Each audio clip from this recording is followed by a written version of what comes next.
येत्या 12 मार्च 2026 मध्ये तुमच्या सर्व प्रेमामुळं, तुमच्या सर्वांच्या आशीर्वादामुळं माझा दुबईमध्ये कीर्तनाचा कार्यक्रम होणार आहे महाराज. दुबईसारख्या आधुनिक, वैभवशाली आणि वाळवंटात उभं राहिलेल्या या शहरात माझा कीर्तनाचा कार्यक्रम होतोय. हे खरं तर परमेश्वराची आणि साधू संतांचा आशीर्वाद आहे महाराज, बाकी काय मला.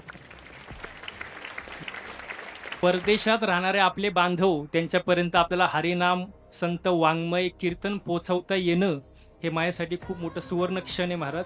आता तुम्हाला तर तिथे येणं शक्य नाही, पण तो जो कार्यक्रम आहे तो पूर्णपणे लाईव्ह होणार आहे. तुम्हाला घरी बसल्या तो कार्यक्रम पाहता येईल. वैभव महाराज गाडवे या फेसबुक अकाउंटला तुम्हाला हे संपूर्ण कीर्तन लाईव्ह पाहता येईल. आणि नंतर ते कार्यक्रम मी इथं आल्यानंतर ते यूट्यूबला देखील पडेल. पण तुम्हाला त्याच दिवशी लाईव्ह जर पाहायचं असेल तर ते फेसबुक अकाउंटला माझ्या पाहता येईल. ज्यांनी फॉलो केलं नाही त्यांनी ते अकाउंट फॉलो करून घ्या. वैभव महाराज गाडवे असं नाव आहे. सर्वांनी त्या कार्यक्रमाचा आनंद घ्या. असाच कृपा आशीर्वाद माझ्यावरती राहू द्या. हे तो अभी ट्रेलर आहे, पिक्चर अभी बाकी आहे महाराजी, सुरुवात आहे अजून. अजून भरपूर तुमच्या कृपा आशीर्वादाने कार्य भरपूर करायचं महाराज. जिंकला महाराष्ट्र, आता जिंकू परराष्ट्र. असंच प्रेम राहू द्या महाराज.